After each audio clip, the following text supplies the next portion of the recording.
This session is about using SEEP-W.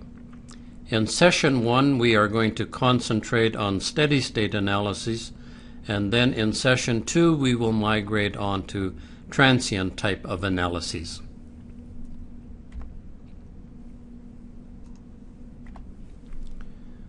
The first question that we might ask then, what is the purpose of a seepage analysis?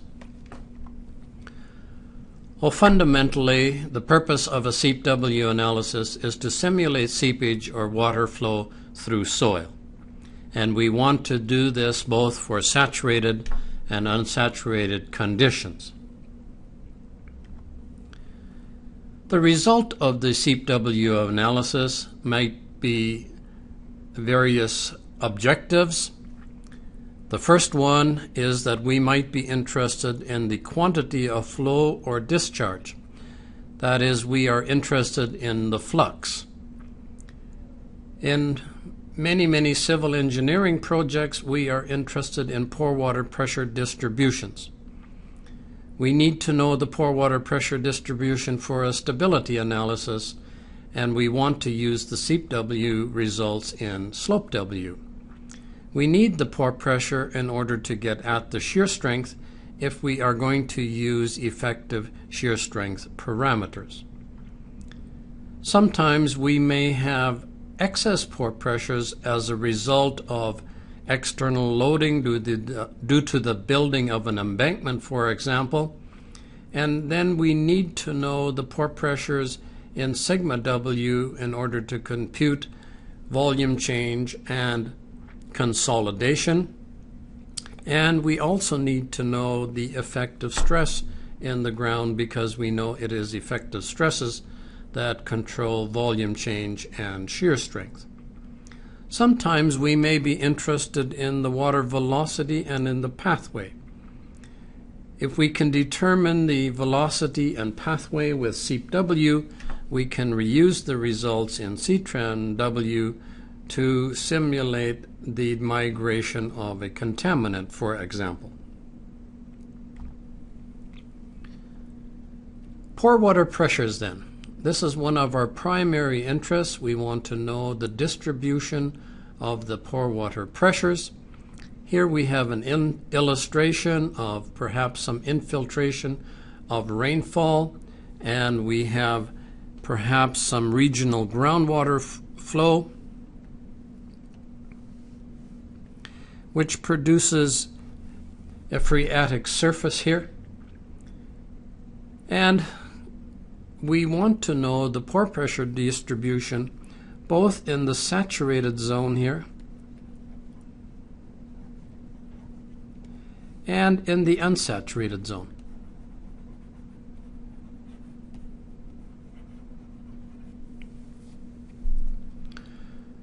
To those of you who attended the SLOPE-W sessions, you will recall that we could define the strength due to suction and use that strength in a SLOPE-W analysis. In this case, the rainfall infiltrating into the ground may affect the suction and therefore affect the pore pressures and indirectly affect the effective stress and the shear strength. And as a result, stability up in the unsaturated zone is every bit as much interest as to stability at a deeper level where we may in fact encounter the saturated zone. So one of the primary reasons that we want to do a SEEP-W analysis is we want to define a pore water pressure distribution. And once we know the pore water pressure, we can define the shear strength both in the saturated and unsaturated zones. And then once we know the shear strength, we can use this in a slope stability analysis. Sometimes we want to know flow rates, or we want to know the flux. In SEEP-W, we can determine the flux across a flux section, as we will see later on.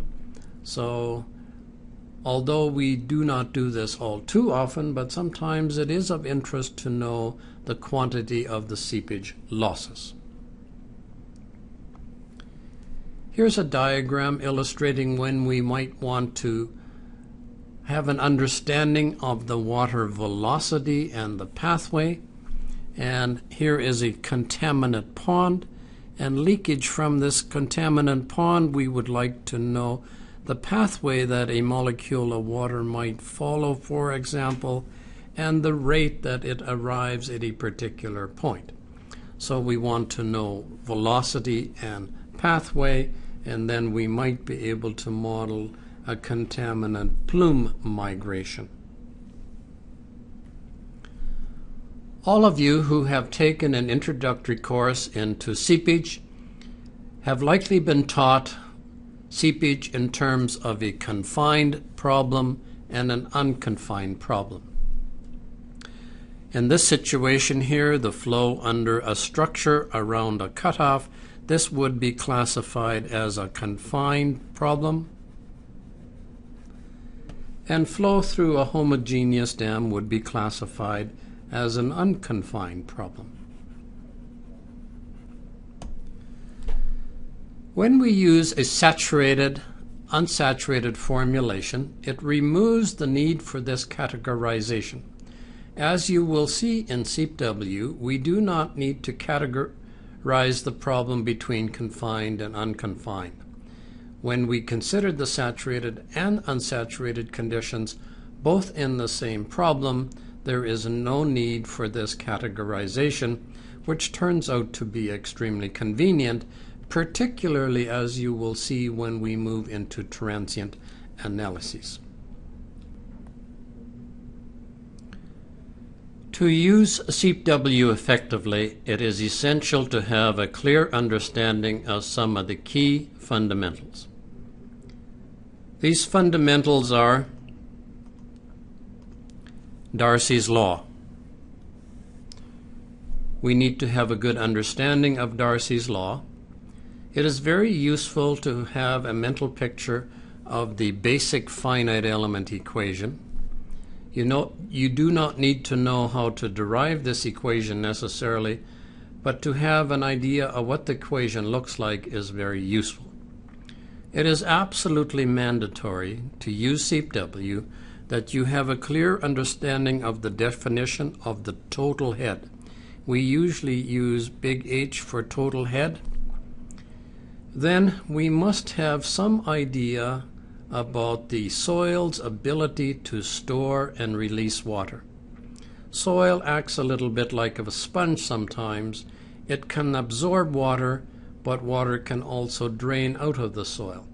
And the soil's ability to store water and to release water is fundamental to effective use of SEEP-W. Related to this, we need to have a clear understanding of the effect of suction or negative pore water pressure on conductivity or permeability. Traditionally, we have talked about hydraulic conductivity or the coefficient of permeability as a constant. This only applies for saturated conditions. What we will see is that when we move into unsaturated soil, the conductivity is no longer a constant, but the conductivity now becomes a function of the pore water pressure. So this is at the heart of a SEEP-W analysis if we want to consider both saturated and unsaturated flow. So here's Darcy's law, and it is a very basic, simple law. Fundamentally, it says that the specific discharge is proportional to the total head gradient. I is the gradient. The constant of proportionality is the hydraulic conductivity, and it is the material property. Now in SEEP-W, we use Darcy's law both for unsaturated and saturated conditions. It is the same law for both unsaturated and saturated flow. There is quite a bit of literature on this, that this is a valid thing to do. I will not take the time here to discuss it further, But it is useful to know that we make this assumption and use this equation throughout the whole domain, whether the flow is saturated or unsaturated. So Darcy's law is at the heart of SEEP-W. Here is the partial differential equation for flow in a domain, and you have likely seen this partial differential equation. Looks rather ominous, but it is actually not that difficult to understand. Fundamentally, change in h over x, here this is the gradient I in the x direction. This is the gradient in the y direction. These are the material properties, Kx and Ky, hydraulic conductivity or coefficient of permeability. This is what is known as a source or a sink term, which will become clearer later. It is a form of specifying what happens at a point or what happens along the boundary. I will erase my highlighting here.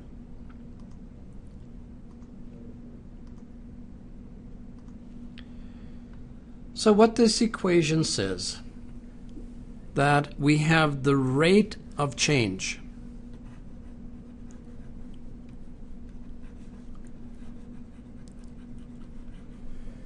We have the rate of change of the gradient in the x direction.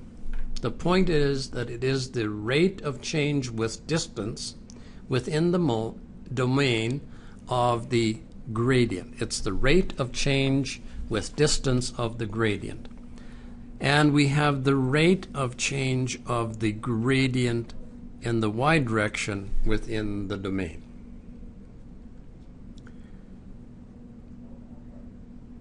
The rate of change of the gradient, or the amount of flow, plus what happens on the boundary, is equal to the rate of change of the volumetric water content with time. This is the volumetric water content.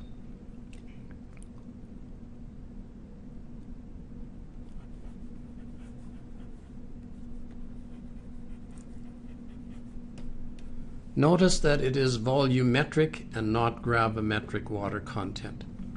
So, in the end, it's the change in the volume of water in the soil with time.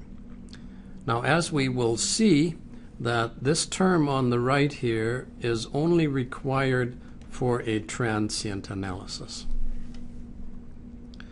So to summarize then, the rate of change with distance of the gradient in the x direction plus the rate of change of the gradient in the y direction plus some heat sink or source term or a boundary condition is equal to the rate of change of the volumetric water content with time within the soil. As I noted right at the start of this session, that we are going to concentrate here on steady state conditions. And what does steady state mean? Steady state means that the flow into an elemental volume of soil, the flow in is equal. I'll start over here and erase my highlighting. The flow in is equal to the flow out. That is the meaning of steady state. In other words, the volumetric water content does not change in the soil. There's no additional storage or there is no additional water released, and consequently the right-hand side of the equation turns out to be 0.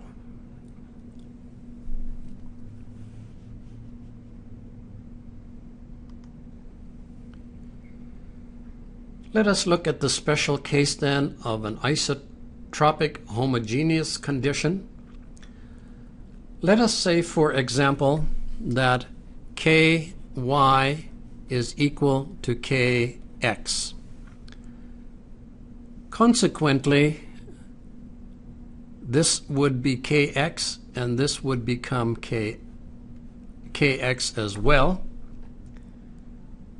We could take the equation and we could multiply both sides by 1 over x, k rather, 1 over k, 1 over k, over k, and as a result, k would cancel out, and we are left with this equation here. And as you are likely all aware, it is one of the most fundamental equation in physics, known as Laplace's equation.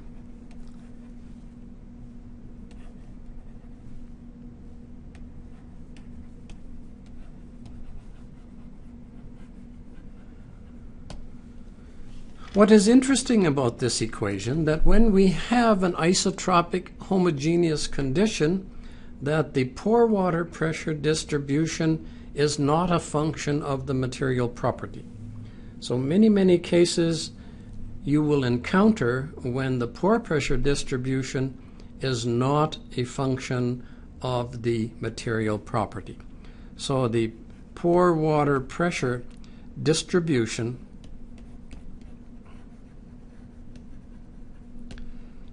is not a function of K. And many times, for example, the flow under a cutoff wall, for example, the pressure distribution that we obtain is not dependent of the conductivity that we specify. This is a very useful observation, and that we do not need to spend a lot of time in refining the conductivity we use for an analysis if we are interested in pore pressure distribution. If we are interested in quantities of flow, then clearly we need to know the conductivity quite accurately. But if we are only interested in pore pressure distribution, then any rough estimate of the conductivity is likely more than adequate. Moving on then to the definition of total head. SEEP W is formulated in terms of total head. Total head is the primary unknown, and it is the value that we solve for when we solve the finite element equations. So total head, big H, is equal to pressure head plus elevation head. Pressure head is pore pressure divided by the unit weight of water. So this is pressure, and this is the unit weight of water. And this term here is often referred to as pressure head.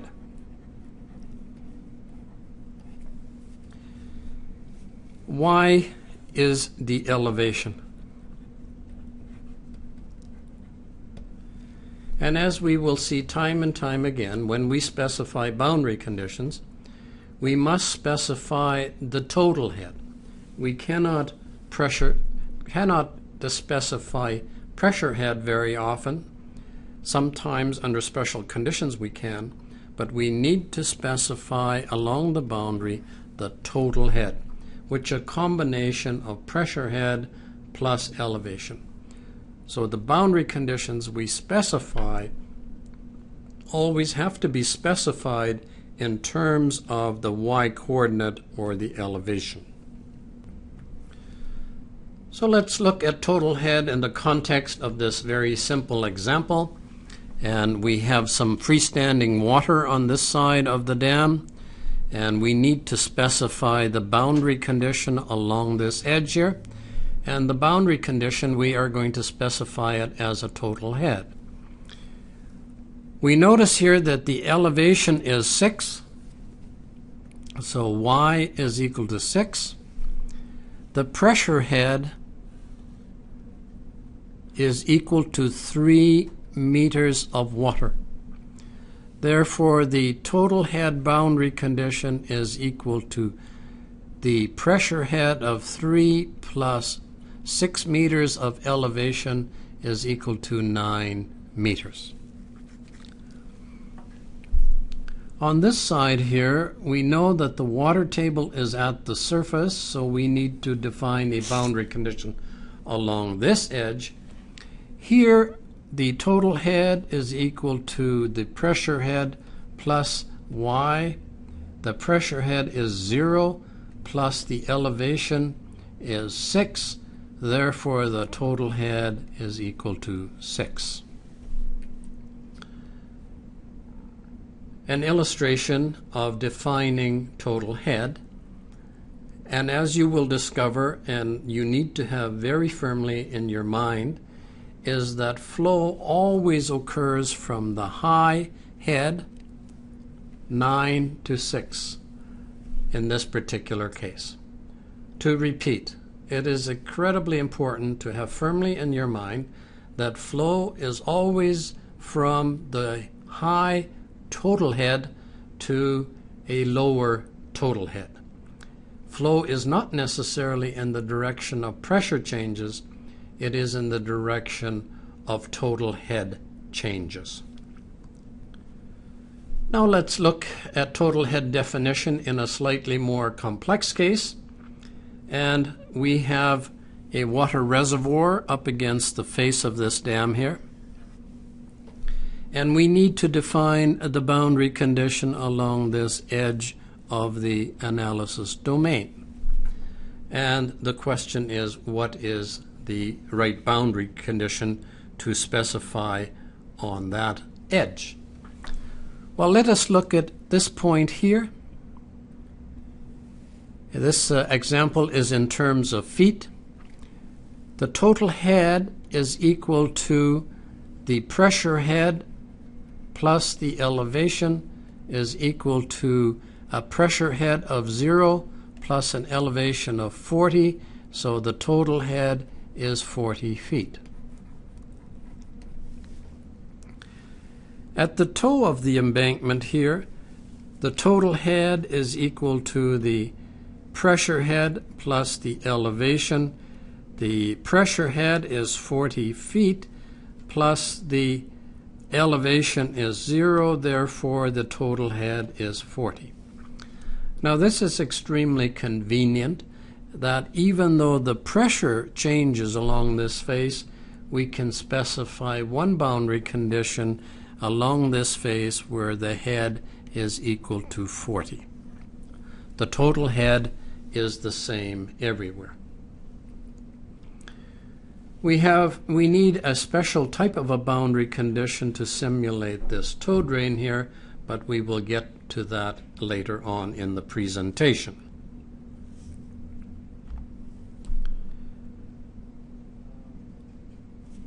Moving on to the basic finite element equation then, and it is very, very simple, and the equation looks the same for SEEP as it does for sigma, as it does for Ctran, temp W, Vados W, that's always the same. We have a matrix of element properties here. This matrix here includes material properties and volume or area. In other words, the size of the element. H is known as the vector of the primary unknowns. It is this vector that we want to solve for throughout the whole domain. On the right hand of the equation, we have a nodal flow vector, or more generally, it is known as the forcing vector. It is the amount of flow that, for example, crosses the boundary of the domain. Sometimes this nodal value can be specified, other times the total head is specified. What is so important about understanding this simple equation is that if Q specified, H is computed.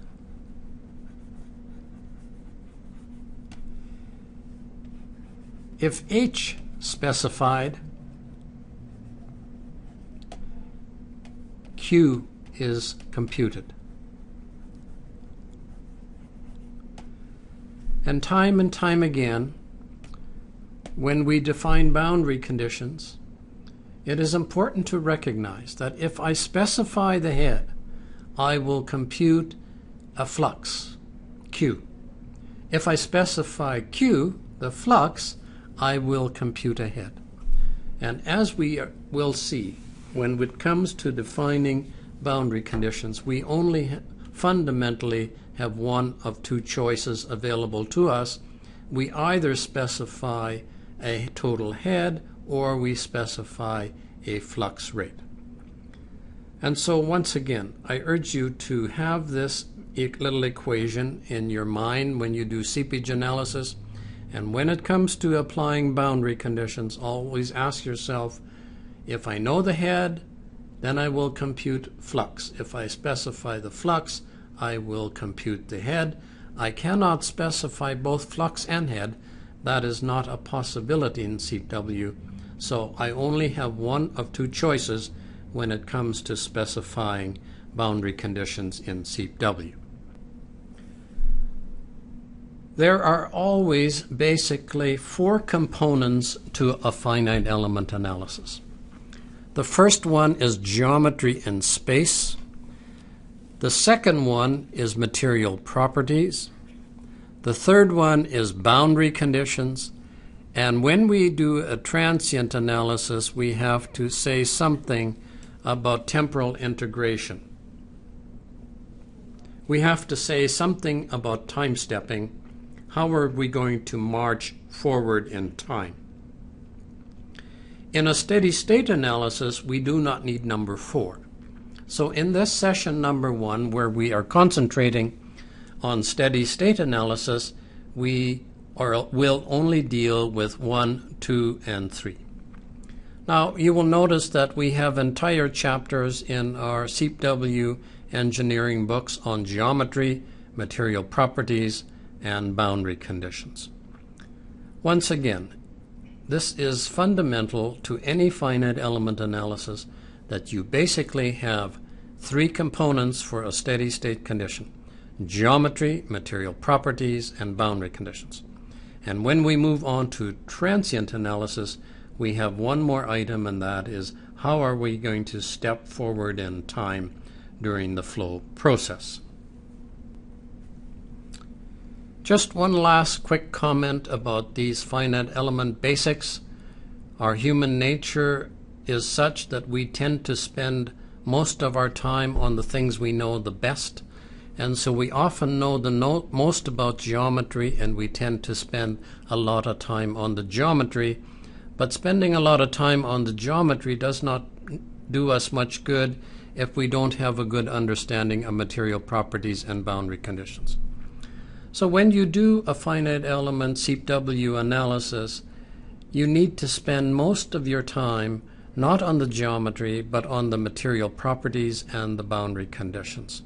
I will come back to this and talk further about this later on in this SEEP-W session. This then brings us to the end of a very high-level view and discussion of some of the very basic issues in a SEEP-W analysis, and it is to repeat, to use SEEP-W effectively, it is very worthwhile to have a clear understanding of some of these fundamentals.